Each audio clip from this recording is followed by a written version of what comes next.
Hello friends, engineers के लिए बहुत ही अच्छी न्यूज़ है। रेलवे की वैकेंसीज़ जो यूपीएससी इंजीनियरिंग सर्विस एग्जामिनेशन से रिक्रूट होती थी, जो 2020 में विड्रॉ कर ली गई थी, वो आज 2025 के एग्ज़ामिनेशन में फिर से ऐड कर दी गई है। और वैकेंसीज़ जो है इंजीनियरिंग सर्विस एग्जामिनेशन 2025 की, वो ऑलमोस्ट डबल हो चुकी है। तो बहुत सारे लोगों के लिए एक अच्छी अपॉर्चुनिटी है जो ग्रुप ए सर्विसेज के लिए प्रिपेयर करना चाहते हैं, जो ग्रुप ए सर्विस को ज्वाइन करना चाहते हैं।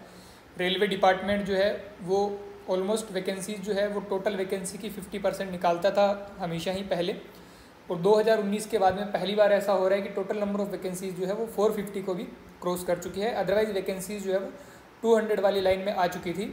और अगर इस साल डिपार्टमेंट दो, एक रेलवे और एक IEDS, अगर वो ऐड नहीं होते तो टोटल नंबर ऑफ वैकेंसीज जो है वो 200 से कम रह जाती। तो इस वीडियो में हम डिस्कस करेंगे कि ऑफिशियल नोटिफिकेशन क्या आया है, क्या इसके इम्पैक्ट पड़ेंगे, और क्या क्या चेंजेस जो है वो यूपीएससी को करने पड़ सकते हैं अगर वो इस रिक्रूटमेंट के लिए आगे प्रोसीड करती है। तो चलिए शुरू करते हैं। सबसे पहले जो ऑफिशियल DOPT का लेटर आया है उसके अंदर उन्होंने जो प्रपोजल है वो ये है, this is in principle approval of this department to the proposal of ministry of railway for recruitment through UPSC and UPSC CSE। जो IRMS का रिक्रूटमेंट होगा उसके अंदर दो पार्ट होंगे, एक UPSC CSE से रिक्रूटमेंट होगा, एक UPSC ESE से रिक्रूटमेंट होगा, इंजीनियरिंग सर्विसेज एग्जामिनेशन से। ये जो प्रपोजल आया है इसकी वजह से कैबिनेट डिसीजन जो 2019 में लिया गया था उसके अंदर कोई कॉन्ट्रावेंशन नहीं होना चाहिए।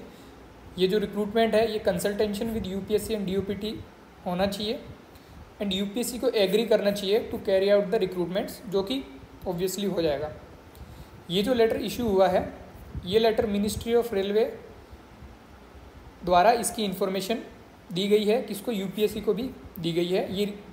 ये लेटर क्या कह रहा है, ये रिक्वेस्ट कर रहे हैं कि participation of ministry of railway in engineering services examination 2025 with respect to IRMS, कि IRMS के अंदर जो रिक्रूटमेंट है ऑफ इंजीनियर्स वो UPSC 2025 से किया जाए, उसके लिए ये लेटर जो है ये इशू हुआ है। इसके अंदर ये कह रहे हैं कि IRMS will be made both through CSE and ESE, जो कि हमें पता है।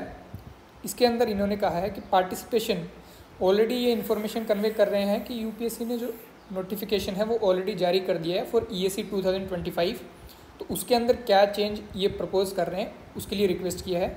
Participation of ministry of railway for recruitment of engineers in various disciplines, electrical, mechanical, civil, electronics through 2025 engineering service examination may kindly be added to the existing notification by issuing an addendum। इसका मतलब ये कह रहे हैं जो official notification already आ चुका है और जो process of filling the forms by applicants जो स्टार्ट हो चुकी थी उसके अंदर कुछ मॉडिफिकेशन किए जाएं, क्योंकि बहुत सारे लोग ऑलरेडी फॉर्म सबमिट कर चुके हैं, बहुत सारे लोगों ने प्रेफरेंस सबमिट कर चुकी है जिसमें रेलवे था नहीं, तो उसके अंदर कुछ चेंजेस किए जाएँ। मे बी डेट एक्सटेंड की जाए ताकि जो स्टूडेंट अप्लाई करना चाह रहे हैं, स्पेशली वो लोग जो सिर्फ रेलवे के लिए इंजीनियरिंग सर्विस एग्जामिनेशन देना चाह रहे थे, उनके लिए ये अपॉर्चुनिटी जो है ये एक्सटेंड की जाए। सिलेबस जो है वो ऑलरेडी जो नोटिफाइड किया गया है वही रहेगा। यहाँ पे इंपॉर्टेंट चीज़ ये है, वो लोग प्रपोज कर रहे हैं कि last date of submission of application में भी एक्सटेंडेड। तो जो एप्लीकेशन की डेडलाइन थी जो 8 अक्टूबर को ख़त्म हो रही है वो जो है वो एक्सटेंड हो सकती है। यहाँ पे रेलवे ने ये नोटिफाई नहीं किया है कि जो वैकेंसीज इतने सालों तक नहीं आई थी उसकी वजह से क्या क्या रिलैक्सेशन होने चाहिए, जो कि होने चाहिए थे, उसके बारे में अभी कोई ऑफिशियल कंफर्मेशन उन्होंने नहीं दिया। यहाँ पे रेलवे ने जो टेंटेटिव नंबर ऑफ वैकेंसीज दिए है वो है 225। दोस्तों ये बहुत बड़ी बात है, बिकॉज बिना रेलवे के टोटल नंबर ऑफ वैकेंसीज थी 232, इसमें से भी 52 तो उस डिपार्टमेंट की थी जो ऐड हुआ है इस बार IEDS, अदरवाइज वैकेंसी सिर्फ 190 बचती थी। यहाँ पे 232 में total number of vacancy add हो रही है 225 सिर्फ रेलवे की। यही रेलवे डिपार्टमेंट था जो मेजॉरिटी ऑफ इंजीनियर्स को रिक्रूट करता था, और ये बहुत प्रेफर्ड डिपार्टमेंट भी था because of challenges and opportunities it gives. तो ये जो डिपार्टमेंट है ये बहुत बड़ा पूल ऑफ इंजीनियर्स रिक्रूट करता है जो पिछले सालों से नहीं हुआ था, जिसकी वजह से नंबर ऑफ़ वैकेंसीज़ में काफ़ी इंक्रीज़ हमें देखने को मिल रहा है। ये जो टोटल नंबर ऑफ़ वैकेंसीज़ इन्होंने दी है इसका बाइफर्केशन उन्होंने दिया है कि कौन सी ब्रांच के अंदर ये प्रपोज्ड वैकेंसी कितनी है। सिविल के अंदर 75 है, मैकेनिकल के अंदर 40 है, इलेक्ट्रिकल के अंदर 50 है एंड 40 जो है वो इलेक्ट्रॉनिक्स एंड टेलीकम्युनिकेशन ब्रांच में रहेगी। अब 20 वैकेंसीज जो है वो स्टोर्स के लिए है, वो रिजर्व इन्होंने रखी है।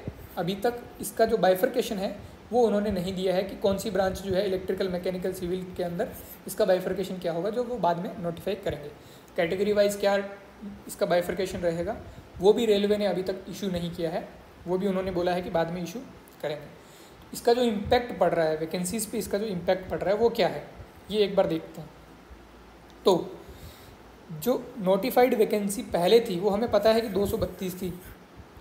232 वैकेंसीज़ के अंदर टोटल रेलवे ने जो ऐड की है वैकेंसी ब्रांच वाइज, इनकी जो टोटल वैकेंसी है 225 जो वैकेंसीज़ है उनको ऐड करने के बाद में नाउ वैकेंसीज आर 457, जो बहुत अच्छी अपॉर्चुनिटी है। इसका मतलब काफ़ी इंजीनियर्स को जो है वो रिक्रूट किया जाएगा, जो कि हर साल होते रहना चाहिए था, हालांकि इतने सालों से नहीं हुआ है। इस बार उन्होंने शुरू किया वापस, बट इंजीनियर्स के लिए एक अच्छी अपॉर्चुनिटी है कि एक हाई नंबर ऑफ वैकेंसीज जो है वो यहाँ पे आई है। ऑलमोस्ट अगर मैकेनिकल ब्रांच को छोड़ दिया जाए तो बाकी ब्रांच में वैकेंसीज जो है वो ऑलमोस्ट 100 टच कर रही है या फिर 100 को क्रॉस कर रही है। सिविल के अंदर ऑब्वियसली वैकेंसीज हमेशा ही ज़्यादा रहती है, तो उसकी वैकेंसी तो 150 को भी पार कर चुकी है। यहाँ पे देखने वाली बात ये है कि जो इम्प्रूवमेंट्स आ रहे हैं वो एक पॉजिटिव डायरेक्शन में किस लिए है, क्योंकि वैकेंसीज अगर जो हमारे पास में 2 डिपार्टमेंट है, एक रेलवे एक IDS, ये अगर ऐड नहीं हुए होते इस साल तो वैकेंसीज़ की सिचुएशन जो है वो बहुत बुरी होती। सिर्फ 180 वैकेंसी बचती। 180 वैकेंसी जो है वो UPSC इंजीनियरिंग सर्विस एग्जामिनेशन के थ्रू रिक्रूट करने के लिए बहुत कम है। इसका मतलब सब ब्रांचेज में 20-20, 30-30 वैकेंसी बचती, और एक्सेप्ट सिविल, इवन सिविल की वैकेंसी भी 100 टच नहीं कर रही थी इस बार। बाकी ब्रांचेज में तो जो वैकेंसी का बाइफर्केशन था वो डिजिटल में था, 0101 में था। तो टोटल वैकेंसी हमारी जो है वो 457 हो गई है। यहाँ पे नंबर ऑफ़ वैकेंसीज़ काफ़ी ज़्यादा होने की वजह से बहुत सारे लोग अब इसका प्रिपरेशन स्टार्ट करेंगे। हम लोग एक नई वीडियो के लिए सोच सकते हैं जिसमें हम डिस्कस कर सकते हैं कि क्या स्ट्रेटेजी रहनी चाहिए, क्योंकि बहुत सारे लोग जो रेलवे की वजह से प्रिपेयर करना चाहते थे, जो अभी तक प्रिपेयर नहीं कर रहे थे, जिनके पास अभी अपॉर्चुनिटी है, तो क्या उनकी स्ट्रेटेजी होनी चाहिए कि अगर वो 4 महीने में प्रिपेयर करना चाहते हैं प्रीलिम्स के लिए, बिकॉज प्रीलिम्स के बाद में 4 महीने ऑलमोस्ट हमें मिलते हैं मेंस की तैयारी के लिए। तो अगर कोई अभी प्रिपरेशन स्टार्ट करने की सोच रहा है तो उसके लिए क्या स्ट्रेटेजी रहनी चाहिए कि वो अभी प्री पे फोकस करे, 4 महीने बाद मेंस पे फोकस करे, तो वो स्ट्रेटेजी हम एक अलग वीडियो के अंदर डिस्कस कर सकते हैं। अभी के लिए जो है एक बहुत अच्छी अपॉर्चुनिटी है उन लोगों के लिए जो गवर्नमेंट सर्विसेज में जाना चाहते हैं, या तो जो अभी प्रिपरेशन फेज़ में है या फिर जो बाहर कहीं पे नौकरी कर रहे हैं, जिनको चाहिए कि वो एक ग्रुप ए सर्विसेज में जाना चाह रहे हैं, उनके लिए एक अच्छी अपॉर्चुनिटी है कि ऑलमोस्ट मोर देन 450 वैकेंसीज इस बार टोटल इंजीनियर्स के लिए आई है। और वो जो है इस सर्विसेज में जाने के लिए अगर प्रिपेयर करना चाह रहे हैं उनके लिए एक बहुत अच्छी अपॉर्चुनिटी है। और रेलवे अगर 2025 में ऐड कर रहा है, इसका मतलब अब रेलवे की वैकेंसी जो है वो हर साल ऐड होएगी। और आई डोंट थिंक कि अब जो डिसीजन है वो रिवर्स में जाएगा कि सिविल सर्विसेज के थ्रू सब रिक्रूटमेंट होगा, बिकॉज ये एक रियलाइजेशन है कि railway can not run without engineers. तो इसकी जो वैकेंसीज़ है वो अब हर साल आएगी। टोटल नंबर ऑफ वैकेंसीज जो है वो अब हर साल इंक्रीज़ होगी। IEDS जो इलेक्ट्रॉनिक्स एंड इलेक्ट्रिकल में इस बार रिक्रूटमेंट कर रहा है, ऑलमोस्ट 52 वैकेंसी सिर्फ उस डिपार्टमेंट की है। आई थिंक वो भी कंटिन्यू रहेगी। तो इंजीनियर्स के लिए एक अच्छी बात है कि टोटल नंबर ऑफ़ वैकेंसीज जो है वो इंक्रीज़ हुई है। तो अच्छे से एग्ज़ाम के लिए जो प्रिपेयर करना चाह रहे हैं उनको मेरा सजेशन है, आप प्रिपरेशन शुरू कर दीजिए। जिन्होंने कर रखी है उनके लिए अच्छी बात है कि वो इस प्रिपरेशन को कंटिन्यू करेंगे, उनको एक मोटिवेशन मिलेगा, बिकॉज अब रेलवे भी ऐड हो गया है। जो प्रिपरेशन कर नहीं रहे थे क्योंकि उनको रेलवे में जाना था या नंबर ऑफ़ वैकेंसीज कम होने की वजह से वो डीमोटिवेटेड थे, तो उनके लिए भी एक अच्छा चांस है कि वो प्रिपरेशन शुरू करें और प्रिपरेशन को कंटिन्यू रख के ग्रुप ए सर्विस ज्वाइन करें।